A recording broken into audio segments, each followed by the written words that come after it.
We are about to unfold the story of Frankenstein, a man of science who sought to create a man after his own image.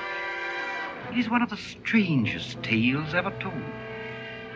I think it will thrill you. It may shock you. It might even horrify you. Welcome to the now playing Universal Films Frankenstein movie retrospective series. It's alive! It's alive! It's alive! Hosted by Jakob. I'd hate to find him under my bed at night. Arnie. You think I'm mad? Perhaps I am. And Stuart. England's greatest sinner. This episode will contain detailed plot spoilers and strong language. So if any of you feel that you do not care to subject your nerves to such a strain, well, we've warned you. We hope you enjoy the show. To a new world of gods and monsters. Today we're discussing Bride of Frankenstein, starring Boris Karloff, Colin Clive, Valerie Hobson, directed by James Whale. This is the now playing co-host who was a teenage Frankenstein, Arnie. And Stuart. And this is the co-host who likes a girl whose bones are firm, Jakob. They wanted it 2 days later, but it took 4 years to get a Frankenstein sequel. And the reason is they wanted James Whale to make it. And James Whale, well, he kept working for Universal. He did direct their fourth monster movie, Invisible Man. And Boris Karloff did star in the third Universal monster movie, The Mummy. But they were done. They didn't see that there was a lot to mine out of going back to Frankenstein. Oh, how naive Hollywood was then. Did they not read the book? Because, first of all, they didn't do anything from the book in that first movie, so there's a whole book they could do. But second of all, when I was reading the book, I was like, hey, there's a Bride of Frankenstein in the original book Frankenstein. There's this concept of making him a mate and all of that, all in the original book. There's obviously fertile ground that can be explored here. Yeah. And of course, Universal was going to make it. But again, Whale had a good track record. His non-horror films made good box office. And yeah, obviously Frankenstein, a huge hit. Invisible Man, a big hit. They wanted him. Other directors approached and they were willing to wine and dine him. But yes, maybe part of the problem is he didn't like what he was reading. He didn't read the novel, Arnie. He read all of the pitches and treatments. And one concept was that Henry would invent a laser that accidentally raised the dead and brought Frankenstein back with superpowers, like he could fly. So Friday the 13th, whatever one, where he gets the lightning bolt. That would be part 6. I was thinking more like Super Freddy. There's that too, yes.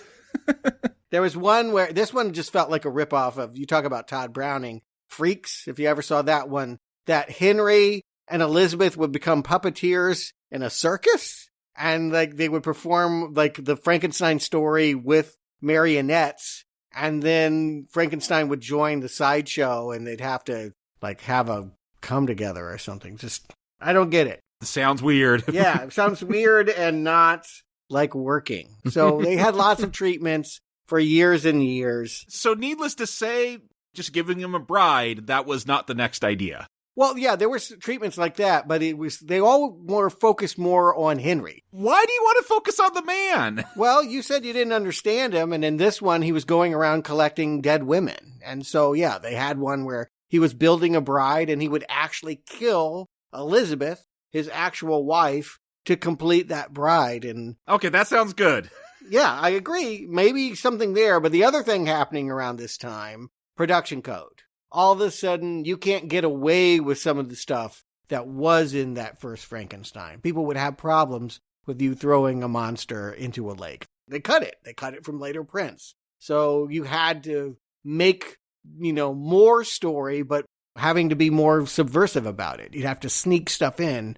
You couldn't show what you had already shown. Whale was not interested until they agreed to make a romantic melodrama that nobody else wanted him to make, and I don't think made any money. But it was one of those, like, I'll do your Frankenstein 2 if you let me make my passion project.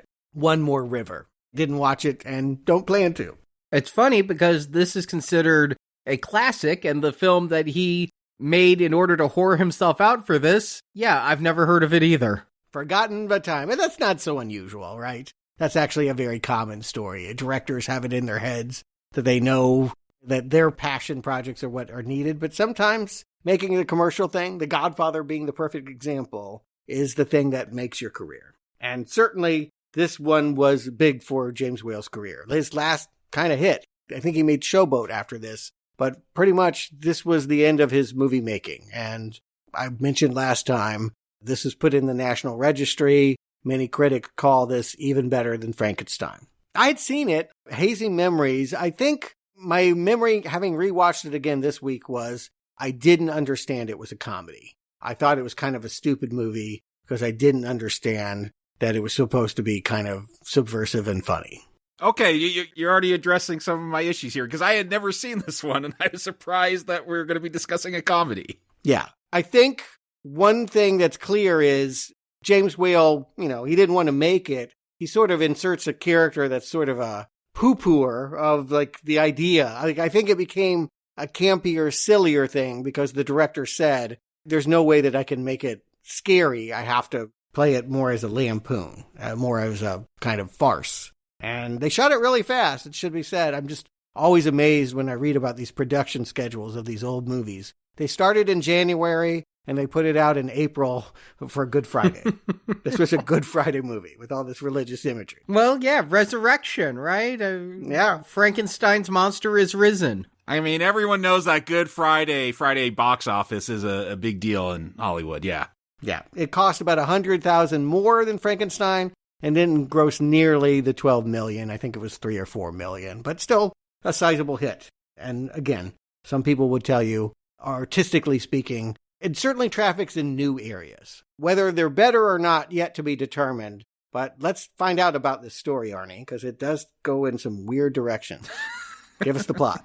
We pick up Bride of Frankenstein right where the first film left off. With the mob of people standing around the burning windmill, inside the monster was surely killed. But as the mob disperses, we see Frankenstein's monster survive the fire. He quickly kills 2 stragglers and goes off into the countryside. As for Henry Frankenstein, who was thrown from the windmill, he convalesces at his father's home, tended to by his fiancée Elizabeth. But Frankenstein is approached by Dr. Pretorius, another of Henry's former teachers. Pretorius, like Frankenstein, has created life, but Pretorius's creatures are tiny people he keeps in small jars. He wants to work with Frankenstein to create another full-sized creature, a female, a mate for Frankenstein's monster. Frankenstein refuses to take part in the creation.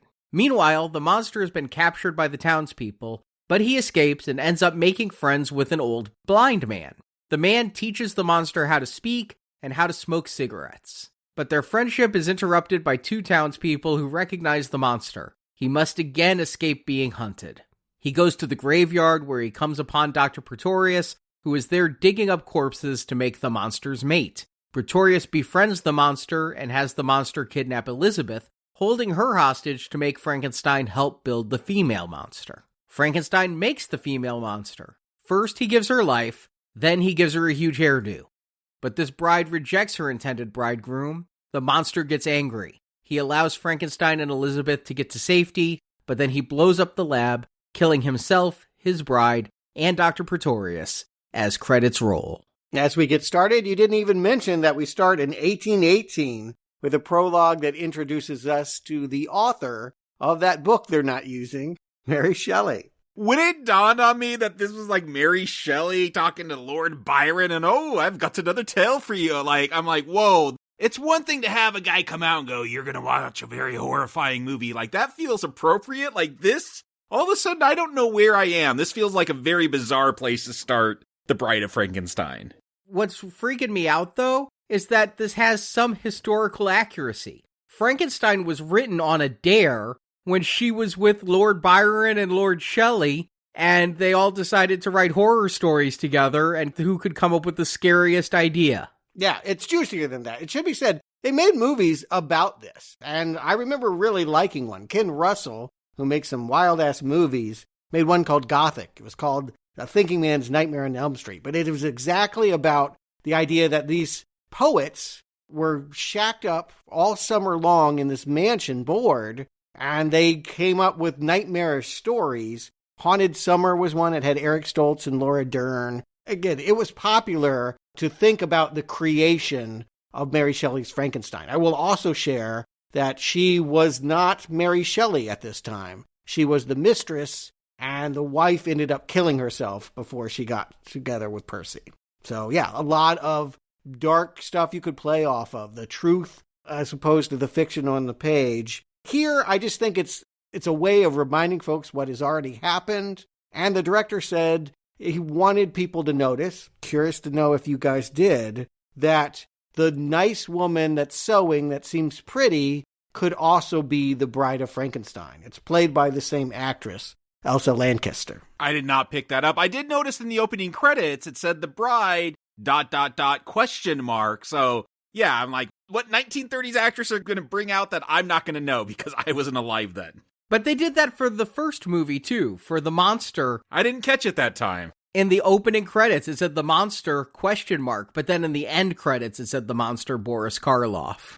Right, and here, they just call him Karloff. Everyone knows and is going for Karloff, but they wanted it to be a surprise.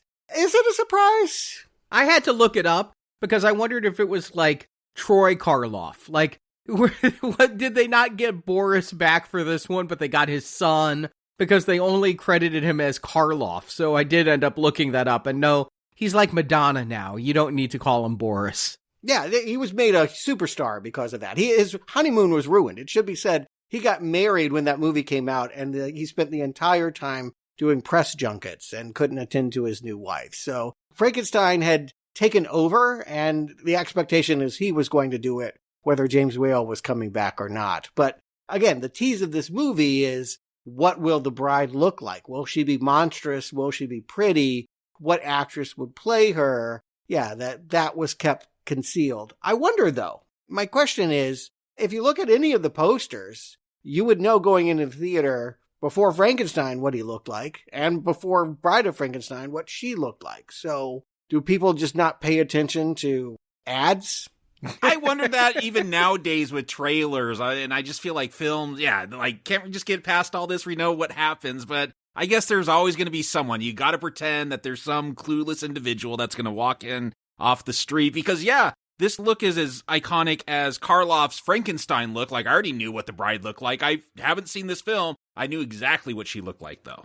But if it was 1935, and you had really loved the other movie, and there's no TV to go back, no way of rewatching the movie, like you just a hazy memories of what they did there, you would have a lot of anticipation. I think it's meaningful. They're going to spend this entire movie building up to the creation scene. That, unlike the original film where by 25 minutes, he's alive, she won't be alive until the climax. Final 4 minutes of the film. Yeah, it's unbelievable to me that it takes that long to get to her. I don't know how the bride got her name in this title, because she's barely in it. Well, the original title was Return of Frankenstein. But again, the selling point is, what would a Bride of Frankenstein look like? Yeah, what's this new monster going to be? Yes, what is the new monster? We've already seen Karloff, and we want to enjoy Karloff.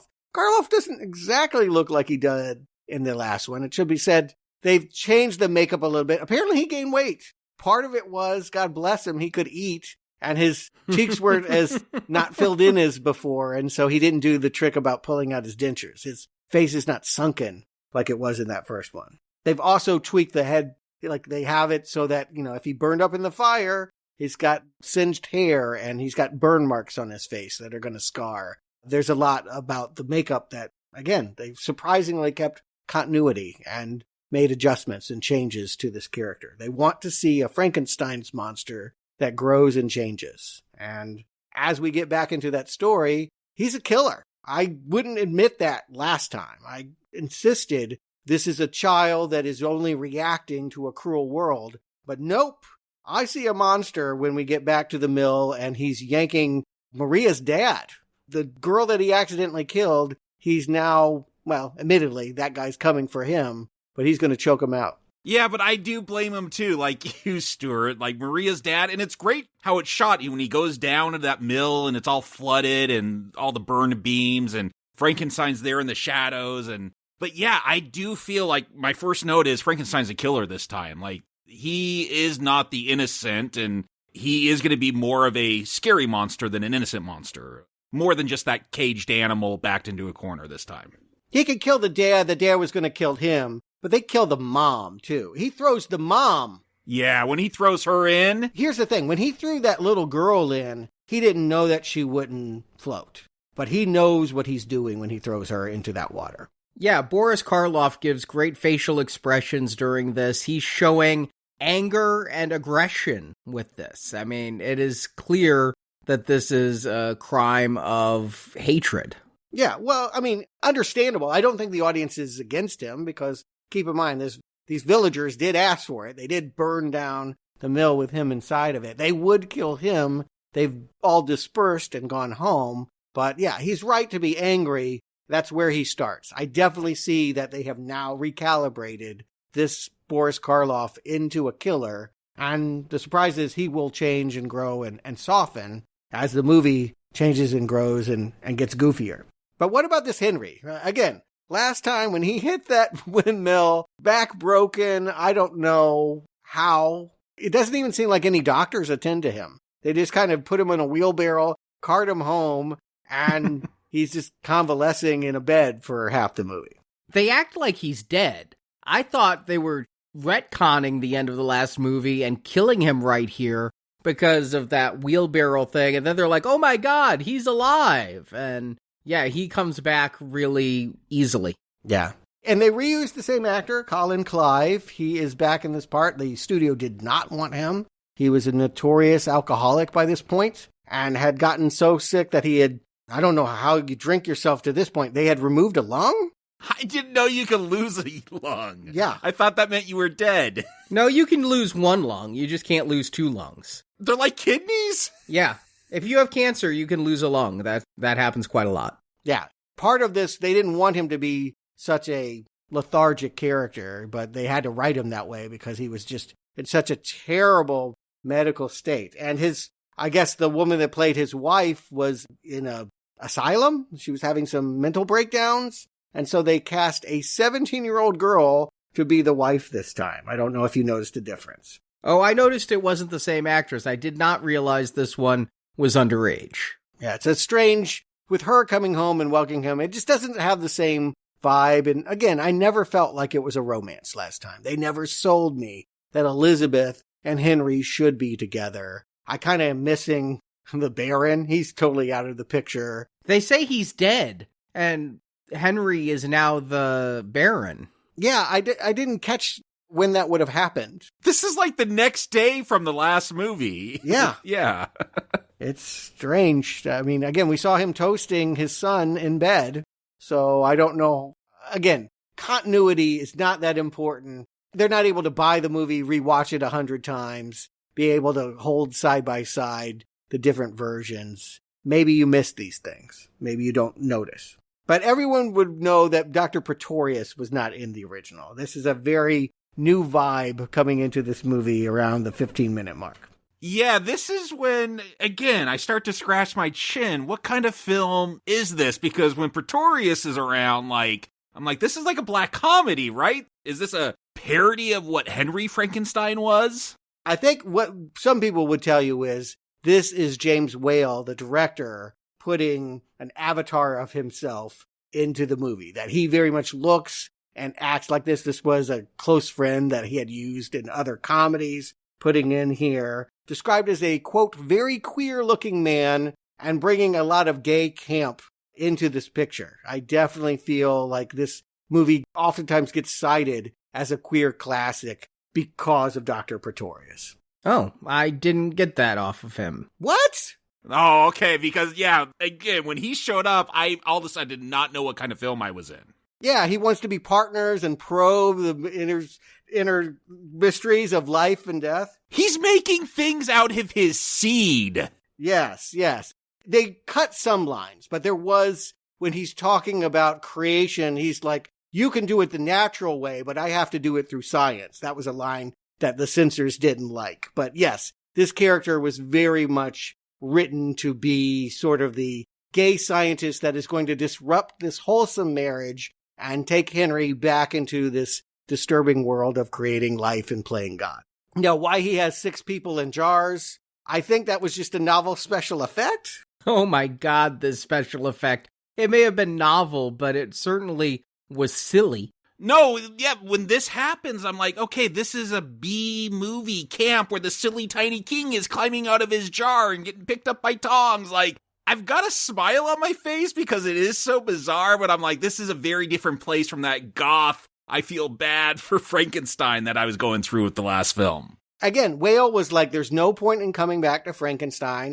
This is a director that is staunchly against doing this movie and has been bribed into doing it. He's trying to find an end. So he's found this sort of campy gay character to kind of ridicule the whole notion of marriage and creation and what have you. And yeah, I think that this is just him having a bit of fun. And he'll also work in some sacrilege that we're going to see when we get back to Frankenstein, that he's going to be brought up Christian and, crucified at one point. They're going to play with imagery. I think this director, and part of the reason why this movie is celebrated, is it's just more subversive. It's winking and campy, and yeah, horror does not seem to be on the agenda at all. Wow, I didn't get any of that off of this film. I really didn't. I got some camp off of it, but I didn't get anything subversive or what you're discussing. Oh, by the time we get to the end, I think it's very subversive when we see a Frankenstein marriage. Yeah, you can't miss Frankenstein going up on the cross. I mean, it's in giant frame. I mean, that's not even like in the background. But let's get there. Yeah, so Frankenstein has been wandering around in the forest. He made it out of the mill and is having another moment where a woman is in the water, right? He sees this sheep herder woman and she falls in because she's fainted. And he's not a killer anymore, right? He knows what can happen if he leaves her in there, and he decides to rescue her, and she rewards him by screaming and bringing hunters, and he's chased and shot at and eventually caught. This is what I mean. Like, he is turned into a Christ figure when they get him on the Temple Mount. He's caught, but he escapes rather quickly, too. Nothing comes of him being caught. I was shocked that it didn't have any repercussions. It felt like, again, this is a very short movie, and that felt like filler. Yeah, no, anytime Frankenstein is around, except for the end, like, it does feel like filler. Like, where's the bride? Why are we having Frankenstein run around in the mountains again and get chased? And yeah, there are moments of comedy, but I definitely got the vibe that Frankenstein was not on this movie's mind, and I guess that's the director's mind. Like, that was not what he wanted to focus on, and I feel that. Really, I feel like the best stuff here is the Frankenstein stuff. I feel like the Pretorius stuff is, well, it is what it is. The Pretorius stuff is my favorite. I'm with Stuart. I think that this movie focuses a lot on the Frankenstein monster, just not in the beginning. In the beginning, we're going to focus a lot on Pretorius and Dr. Frankenstein. Or actually, it's Mr. Frankenstein. He's not a doctor in this one. He didn't spend 6 years in medical school. But I think we're definitely going to spend a lot of time with the monster midpoint of this movie to the end. Oh, for sure. I'm talking about as we go through this. Yeah, once we get to that blind man, we're going to spend a whole lot of time there. Yeah, this is where they're starting to do a Christ story. I mean, again, this is the subversion. I mean, you see that, right? They tie him up. He's crucified. He's held up. He's moaning. Like, the reason why they do this is not filler. It's so that you identify him as this brought back from the dead savior. That, again, that they will restore the idea that he is an innocent from this point forward. The notion that he is a monster, he will be redeemed as we go through his story here. That, yes, chains don't hold him. They bring him down to a dungeon, snap, snap, snap. He's free. Now, does he kill another kid? We have this one kind of obscured moment where a mom is looking for her daughter. You know, she's screaming for Frida. And then I thought she found her husband. We just see some legs. It's not clear. Yeah, I wasn't quite sure what was going on in that scene. I was not clear what happened in this scene. More importantly, he goes to a campfire later. There's some Romani that are hanging out. And he tries to touch fire, right? He tries to take the food. It gets burnt and reaffirms the idea that fire is this burning thing that is bad and all of that stuff. And then he meets a guy that's going to show him kindness and humanity and what it is to be alive. I think that this is unfortunately, it's reminding me a lot of the bit in Young Frankenstein. Gene Hackman, I believe, had this role of the blind hermit. But yeah, this is the human part. This is where we are to see the sweetness that I was talking about last movie. And it's from the book. It's worth pointing out that in the book, Frankenstein learns to talk by watching a family that is headed by an old blind man. And Frankenstein goes in and befriends the old blind man. And then people come in and see the monster. And because they're sighted, it ruins the whole vibe. But yeah, they're going back to Mary Shelley with some of this stuff. And I really like this stuff here. It feels like what you'd want to explore with Frankenstein, someone with this newborn mind. And yeah, we saw how Fritz beat him in that last film, and that drove him to killing. And so what happens when you treat him right, when you talk to him, when you try to teach him, when you teach him the love for some tobacco weed? Frankenstein loves to smoke. Yeah, this feels like Young Frankenstein sometimes. I'm laughing a lot, and I think that's intentional. Again, I want to stress that James Whale is laughing too. He can't believe he's having to make this sequel, and he's just going to go for it. You know, I think there's a quote, something along the lines of, if I can't make a legitimate movie, then I'm just going to just go crazy and have fun. That's what it feels like is happening. And so I don't feel bad for laughing so much, because I was wondering how much of this is intentional. It sounds like a lot of it was. He knew what he was doing going in. All of it, yes. It feels like they're breaking the fourth wall and winking at us. And again, I don't know. You could probably write the term paper about whether this character is Christ or a martyr or what have you. It just feels to me like someone that's having fun. Like, oh, you tell me I got censors and they don't like it when I have somebody say I'm playing God. Well, I'm going to actually have him be our Lord and Savior in this shot. It feels like a director that is poking, and that can be fun. You'll notice when he's put to bed, there's a crucifix over it. They're playing Ave Maria, bread, wine, the Last Supper meal that Jesus had. Well, yeah, I thought that was supposed to be obvious that he was doing, the sacrament with bread and wine. I did not catch that. I'm not very religious, obviously. The fact that it was wine just stood out. Like, it's got to be a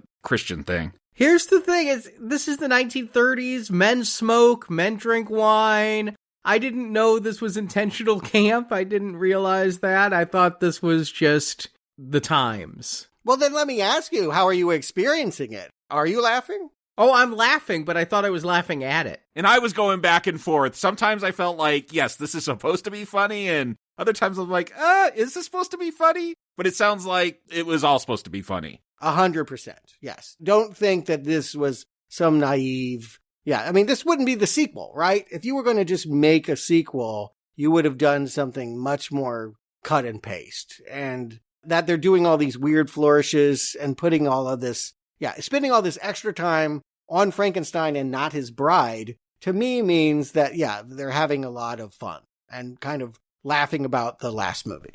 It feels almost plotless, like it's just little set pieces and skits that they're setting up. Like, not that they're all funny skits, but it's like, yeah, we'll have a chase scene here and now spend some time with the blind guy. Like, I don't really know what the plot is, except it starts to form here. I feel like when Frankenstein's monster learns man, woman, bad, good, all that, that's when he starts to develop, oh, I want to be with someone, or I want someone like me, because there's no one else like me. Friend. Yeah, I think that starts to happen here. I also think, if you're asking what is the plot, to me it is, this is like a fish out of water of like what it is to be human, and in the end they decide dead is better. The joke is, I'm not for this world.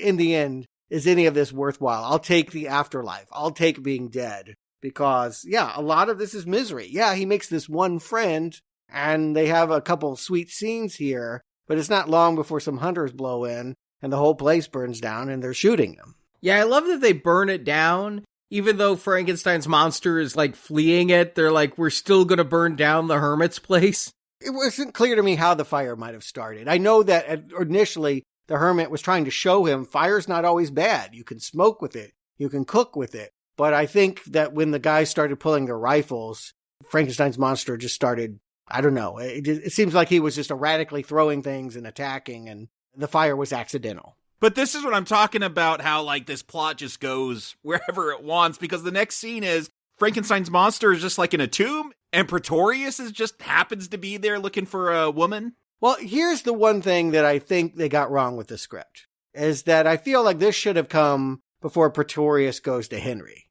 There's no real motivating reason why Pretorius would want to make a mate for a creature he never met, right? Like, that doesn't make any sense. But if he were here doing his little weird experiment growing tiny people, and suddenly, Frankenstein blew in and it was like, I want woman, well, now he has a reason to go back to Henry. I feel like the editing of this, the choices, the assembly of the stories, a little muddled. There's no motivating reason for Pretorius to get involved. But what we are to understand is Frankenstein has come home. This is the graveyard where his torso came from. He knocks over like a bishop headstone, again, more sacrilege, to go down into this crypt to hide, presumably forever. And Pretorius is there getting him a woman. He is already on the case trying to find some, well, you said it in your opening lines, right? Firm bones? Firm bones. Yeah. That's camp, guys. Come on. That is innuendo. That is funny. Yeah, anytime Pretorius is on screen, I take it as camp. And I do love how goth, we've talked about Frankenstein's monster being the goth monster, like, I love dead, hate living. And Pretorius, that line, you're wise in your generation, laugh out loud funny. Yes. Yeah, I'm feeling like I saw a different movie than you guys, because I'm not finding this stuff funny. I'm not catching these references. I'm just taking this all very straight. Okay. I would find that hard to do. I'll be honest. I don't know how you would do that. Wouldn't it hit you over the head at a certain point, this is really stupid then? Yes, I did at many times think that this was really stupid. Frankenstein smoking is really stupid. I mean, this is, if you go into Gremlins 2, the new batch, thinking it's a serious sequel, you will be confused. You grabbed my reference, by the way. Yeah. That's exactly what this movie is. This is exactly them blowing up the original, redoing it, breaking the fourth wall, and laughing at themselves. This is Whale laughing at Frankenstein. Yes, it's meta. Which is blowing my mind because I'm picking it up, like, I'll say half of it. Arnie, a little less. Stuart's getting it all. I'm about picking up half of it, and it's blowing my mind that in the 30s, someone's self-aware enough to do this. Yeah, and I do believe it's mostly James Whale. He had carte blanche. Again, they were waiting for him. He had complete and total control. If he says we're doing little people, if he says Frankenstein talks, I mean, that was a big deal. Karloff didn't want to do it. Karloff's like, this character doesn't talk. I'll look foolish. And Whale's like, yeah, you will, won't you? Whale was willing to turn his baby into this campy self-parody. And that definitely feels new. I mean, yeah, I can't think of a film earlier that would take such risks. That camp sensibility is here. I don't know if there's an earlier film. I don't know where you would find it. But yes, so Pretorius now has allied himself with the monster and goes back to Henry and tries again.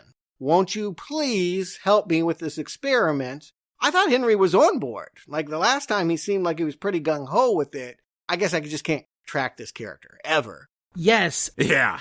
I was in the exact same place as I was putting in my notes. I'm like, okay, Frankenstein and Pretorius are working together on this. And then we spend a lot of time with the monster. And then we see Pretorius in a grave. I'm like, I guess he's grabbing parts for him to use with Frankenstein. And then we get to this scene and I'm like, wait, Frankenstein wasn't on board? I thought he was sold on this concept. I thought he'd been lured to the dark side. What I love is when Pretorius brings in the monster to help persuade Henry, and the monster talks, and Pretorius says, there have been developments since he came to me. Like, that is the laugh out line for me. For whatever reason, it just really hit me hard. And I'm like, oh, okay, this is a comedy. Like, this is when it hit me. Like, it's okay to really laugh at this. Must do it. Yeah, like, okay. I hadn't heard your voice before. Okay, yeah, I agree. This is, to me, it is funny in ways that the original was not. I feel like there was campiness in the original, but this one has really Gremlins to it. I'm going to just go ahead and seize on that, because that is my reference. And just for the record, I like Gremlins 2 a lot more than I like Gremlins. So that's fine with me, but I can imagine some people not liking this, feeling like it's gone too far. See, I'm having fun with it, and I'm liking the concept. I keep wanting to get to the bride of this Bride of Frankenstein. I do find that it takes a long time to get there, but I'm also just laughing at this movie, I think. I think that it's just silly and campy, and I view it as a product of its time. So, again, now that Frankenstein's monster has learned that not all people are bad, how about that? And he's kind of made a friend in Pretorius. They never considered the idea that he would turn Elizabeth into his bride.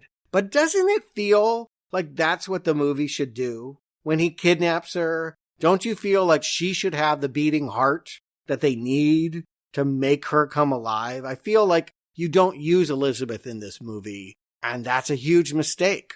Yeah, but that's too dark. Like, you're going to remove her heart. Like, they couldn't do that in 1935. Yeah, I mean, they did that in Bride of Reanimator, but I don't think would do that for Bride of Frankenstein. Some people had treatments where they were going to take the characters this way, that Henry Frankenstein would be killing women, or at the very least, showing up and grabbing body parts from women that had had traumatic events. And I feel like you're right. That may be too dark for this campy movie and way too dark for production code 1935, but I want it. Yeah, I'll say the way they play it, now instead of Fritz, the Igor character is now Ludwig, and like, yeah, Pretorius is going to send him out. He knows where to get fresh hearts, and Henry is so dumb or naive, like, thinking, oh, he's going to dig these up. Like, no, he's obviously just going to go murder a woman, and we see him do that. So, like, I feel that plays that comedy right. And yeah, if he's going to kill Elizabeth, it's not a comedy anymore. It takes on a different tone. I wondered, though, watch that scene again. What happens is, he's like, go out and check the hospitals, because accidents happen all the time. And I feel like the way they're looking at each other, they know what is being asked, right? I feel like Henry knows. Henry seems surprised later. Well, maybe later, but I thought they were on the same wavelength. At this moment, I thought they were. And then the fact that Henry, like, later is like, oh, that's just someone you found, right? Like, he acted like he didn't know what was up. Mm-hmm. I feel like that was a walk back for the production code. Keep in mind, there's a guy screening this and telling them, no, this movie was originally 90 minutes. They lost 15 minutes of it. And I'm sure one of the scenes they talked about was, it's just here in a flash, but we see Ludwig, still played by the same guy. It's the same actor? Yeah, same actor as our Renfield and as our Hunchback last time. Yeah, he just comes up on a woman passing by and throws something over her head. I'm sure there was a scene there, and that just is too graphic for the production code to include in the final film. Do we need it? I kind of feel like I needed it because I wanted to see that these men were going too far. Otherwise, is this a terrible thing that they're doing? That they're creating this bride? It feels like kind of sweet otherwise, right? I thought it read that they knew they were doing something unsavory, like just killing alive women. And so, yeah, they had gone too far. Right. It has to be predicating on that for us to be against it and for it to go so wrong at the end, for it to be tragic the way that the movie's going to play it. You have to see that it was done in bad faith, that this whole experiment was bad. And that, yes, maids, women were killed. And yeah, I mean, one thing I thought I heard was the brain is grown artificially. Why get a woman's brain? We'll just grow that in a test tube.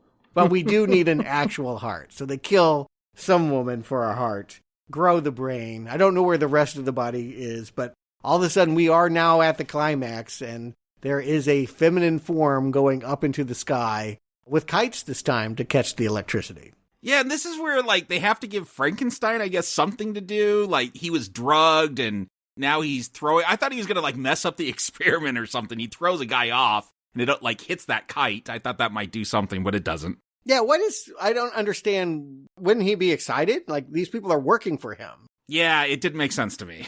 Yeah, I didn't get that either. I feel like, unfortunately, again, the best scenes in this movie, for my take, are Frankenstein's scenes. They didn't want to lose him now that we're sort of in the Henry and Pretorius phase. We got to watch them assemble this body. They don't know what to do with him. So they give him, kind of a useless kill that he goes up to the roof and throws Ludwig off. I don't know why you do that. I don't know why he would be motivated. This guy's trying to help him get a girl. that shouldn't be a reason to kill him. And he's not a killer, right? I don't know. I feel the wheels coming off a bit here as we approach the end. Yeah, I think things go totally bonkers once the bride shows up. So here's how I thought it would play out. It's Frankenstein and the bride, and they get along, and I don't know, they have kids or something. I think we're doing a Son of Frankenstein at some point. But I thought in my head, oh, this would be really funny if it was like the bride freaking out and Frankenstein has to learn about consent. And like, you can't just take her because she's a woman. And then that kind of plays out and it blows my mind. Mm-hmm.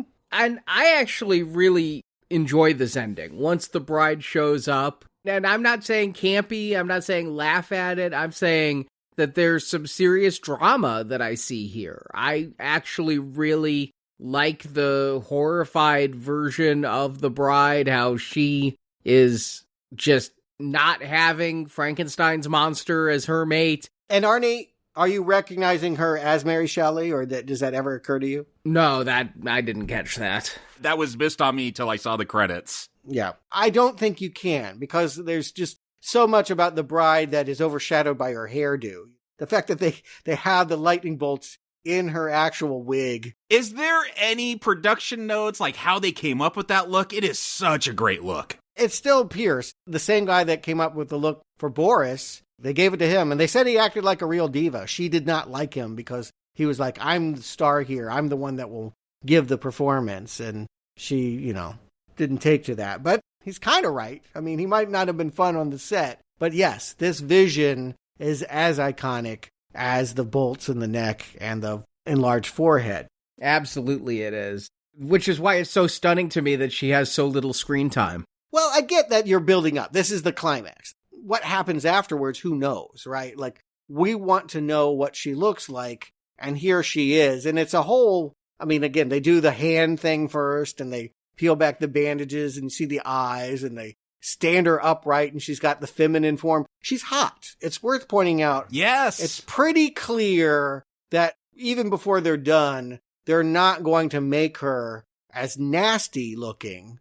Maybe it's because they've improved their methods. Maybe they picked better specimens. Pretorius calls out that they were getting like 19-year-old women. Like, they weren't getting old ones. They're getting the good-looking ones. I guess. Yes, the firm bones is what you're referring to. That is what he is looking for. And so she's a real looker here. And why would she be into this guy? That's the punchline. If you make a hot bride, she's going to be a runaway bride when she takes a look at this groom. Is Frankenstein the first incel? Like, yeah, he just can't get lucky with women and is just going to blow everything up because of it.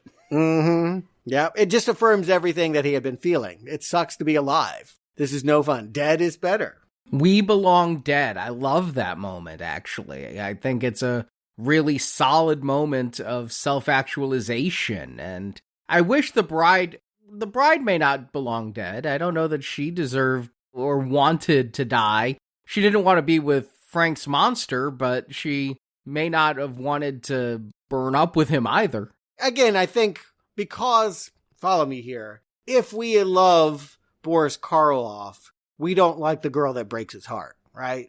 It's not really her fault per se, but we don't like her. It's unfortunate that she would reject him. And again, the way she hisses when she sees him, again, it's so good. Yeah, it really is. Now, I ask you, obviously, it needed to end with some tragedy. Pretorius was earmarked for death. He definitely belongs dead. But the original ending that they shot and tested and then reshot was that everyone, even Elizabeth, who came running back, blew up in this mansion. They were all dead. Because here, Henry and Elizabeth get away. Yes. Nobody lives was how James Whale wanted to end it. And the test audiences said no. Yeah, that feels like an even bigger FU type of joke to put in here. Yes. Doesn't it feel like a complete and total, I hate this job? Yeah, screw you. There will be no Frankenstein 3.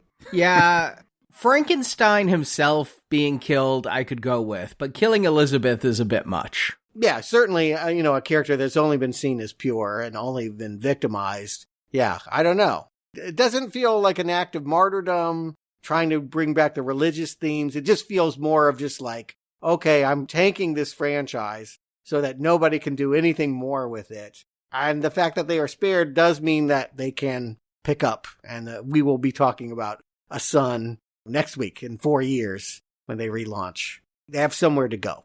So Jacob, Stuart, do you recommend Bride of Frankenstein? Jacob.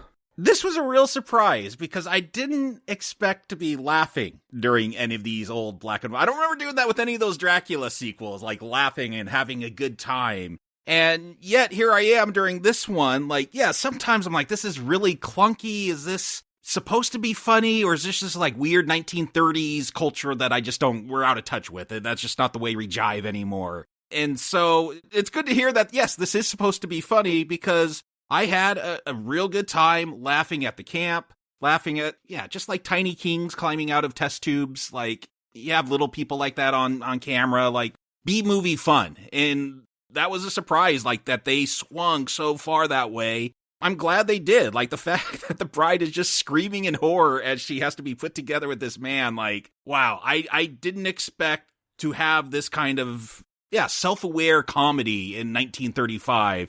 Someone doing that Gremlins 2 thing before Gremlins 2, before Joe Dante could do it. Maybe this is what inspired him. I wouldn't be surprised. Joe Dante was on the commentary track, so he's a fan. Okay, there you go, for sure. So I will say, though, if you're not getting the camp and humor, this could seem a little bit clunky, not really working, but it's okay to laugh at this one, guys. You're supposed to. And I'll say this, like, I did go back and watch Young Frankenstein after I watched these ones. And I don't know if this is sacrilege. That one's all right. I laughed a couple of times. It's all right. It's mid-level Mel Brooks. It's not as funny as it was back then. I hate to say that, too. I only like Blazing Saddles. I never liked Young Frankenstein. Yeah, okay, so I feel a little bit more comfortable. I thought that was a very unpopular opinion. I will say, though, I laughed a whole lot more with Bride of Frankenstein, a better Frankenstein comedy than the one that's supposed to be a comedy. So, it's not so scary, but you're going to have a good time with this one. Recommend.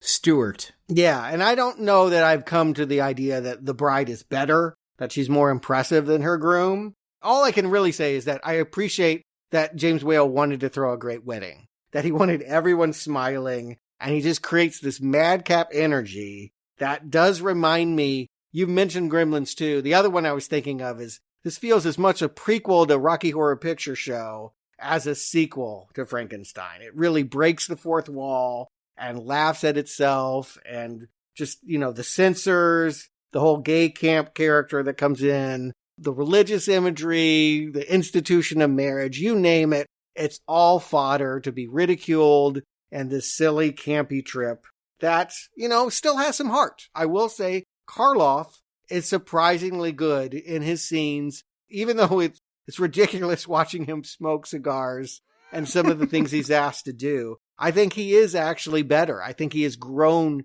in this part. Now that he can talk, he can really convey even more fully his childlike sensibilities. And the fact that he ends up concluding that dead is better than alive has some poignancy. Yeah, this ending, I agree with you, Arnie. It's funny, but it's also dramatic, too. It really takes some risks in a lot of ways. My complaint, and I've already said this, is I've never connected with Henry Frankenstein. And I really think that this one should have spent a little bit more time. As cool as Pretorius is, it feels like it's all on him to engineer why we have a bride, and I get nothing out of Henry. And him and Elizabeth, I think there should have been something about their love story that played out with Frankenstein and his bride. But, whatever you say about the inclusion of that character, it did sound like, medically speaking, he wasn't doing well, and maybe they were wise not to give too much to Clive for this film. I would say, overall, this is another solid recommend. And again, to kind of just summarize what I've said this podcast, I didn't see this as intentional camp. I definitely was laughing while watching this movie, though. And I found myself just having a better time with it than I did the first one. But the ending took away the stuff I was laughing at and actually hit me on a heartfelt note with the We Belong Dead. It felt like that was a really dramatic beat for a movie that hadn't had a whole lot of drama up until then. So in the end, I like this one just a little bit more than I liked the first one. It's a definite recommend, a nice solid recommend from me, even if you don't catch all of the gay camp stuff that I didn't. I never saw any of that. The only thing I really hated about this film were the people in the jars. That part just really took me way out of the movie, and I couldn't take that bit. But beyond that, I enjoyed the film. I agree. It's a strange one. And again, it's not a formula sequel. If they had given it to another director, we would probably treating it like Dracula's Daughter or Son of Dracula. Although that one was kind of weird too. But it would have been less campy and less self-aware and less innovative than I think this movie really is. And I think it's one you definitely want to see. Boris Karloff only puts on the makeup one more time. Next week is his swan song to the character of Frankenstein. He is done after Son of Frankenstein. So I'm looking forward to seeing what he's going to do for a finale. And for something completely different, a totally different fish out of water story than Frankenstein, if you are a gold level donor, this Friday we begin our Beverly Hills Cop retrospective series. This is for donors of $25 or more. We're doing a whole bunch of 80s cop films, but we're starting off with the trilogy, soon to be quadrilogy, Eddie Murphy's iconic Axel Foley in Beverly Hills Cop. There is sort of a Frankenstein quality to him walking around Beverly Hills. I'm not sure who the monster is. Is it him or is it Beverly Hills? I tend to think it's the latter. It's a franchise I've been wanting to discuss forever. Can't believe we're finally getting to it. Can't believe they're finally doing a sequel. I mean, this movie is coming up on 40 years old, and now we're getting a chance to cover it. It feels to me like Bride of Frankenstein's 40 years old, and Beverly Hills Cop is recent. But no, Beverly Hills Cop is 40 years old. Bride of Frankenstein's 90. Yep, it's all part of our gold level. I hope you can join us for that. We're just getting started. But after Beverly Hills Cop, we'll be looking at a whole bunch of 80s fish out of water, buddy cop scenarios, Billy Crystal, Gregory Hines, Tom Hanks and a dog, Kurt Russell and Sylvester Stallone. Best movie of all time. Emilio. I forgot about Emilio Estevez and Richard Dreyfuss with a little bit of Rosie O'Donnell, too. A lot of cop comedies. Should be a really good time to revisit that decade and see what was done. So you can find the details how to support our show and get these bonus reviews at nowplayingpodcast.com/donate. Thank you for your support. Jakob, Stuart, thank you for joining me. Until next time, good night all, and pleasant dreams. Come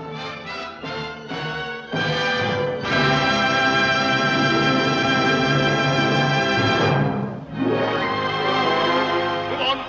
Had enough excitement for one night. This strange man you call a monster is dead.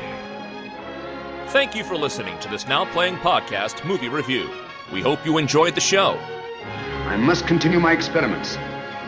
Help us spread the word about this show by leaving a 5-star review on Stitcher, Podbean, iTunes, or your podcast store of choice. It's my friend. He does things for me. Want more reviews like this one? In the archives section of NowPlayingPodcast.com, you'll find more than 1,000 in-depth movie reviews from our panel of hosts. Before you came, I was all alone. It is bad to be alone. On our site, you can hear reviews for every installment in the world's biggest film franchises, including the Marvel Cinematic Universe, Star Wars, Spider-Man, Batman, X-Men, James Bond, Middle-earth, Jurassic Park, Fast and Furious, and Transformers. But this isn't science. It's more like black magic. Plus, we have individual movie reviews, such as Titanic, E.T., Inception, Big Hero 6, Ready Player One, Pulp Fiction, Apocalypse Now, Dr. Strangelove, and hundreds more. Your health will be ruined if you persist in this madness. And come back to NowPlayingPodcast.com next Tuesday for another all-new movie review podcast. We're going to explore something so foreign to us, we can't even imagine what it's going to be like. Support from listeners like you keeps Now Playing Podcast on the air. Thank you. Thank you for your courtesy. You can donate directly by tapping the support button at NowPlayingPodcast.com. And you can join our crowdfunding campaign for early access to new episodes, exclusive reviews, and bonus reviews. You'll do as I say, and you will have everything you want. Now Playing Podcast is produced by Arnie Carvalho. Here he planned a miracle. Saw it come to pass. Associate produced by Jason Latham. He's completely superhuman. Now Playing is edited by Heath, Santiago, and Arnie. I'm exhausted. I must get sleep. Work. Finish. Now Playing credits read by Brock. How beautifully dramatic. The opinions expressed in this podcast are those of the individual hosts and may not reflect the views of Venganza Media Incorporated. Nobody'll believe me. Right? I'll wash my hands of it. Let them all be murdered in the beds. Venganza Media Incorporated is not affiliated with, and this podcast has not been prepared, approved, or licensed by any entity that created the film analyzed herein. All movie clips and music included in this podcast are the intellectual property of their respective copyright holders. They are included here for the purpose of review, and no infringement is intended. And as long as you continue to live in this place, you're in danger. Now Playing Podcast is an exclusive trademark of and may not be used without the express written permission of Venganza Media Incorporated. You're speaking in riddles, Herr Inspector. Now Playing is a Venganza Media production, copyright 2024, and no part of this show may be reproduced, repurposed, or redistributed without the written permission of Venganza Media Incorporated. All rights reserved. We belong dead.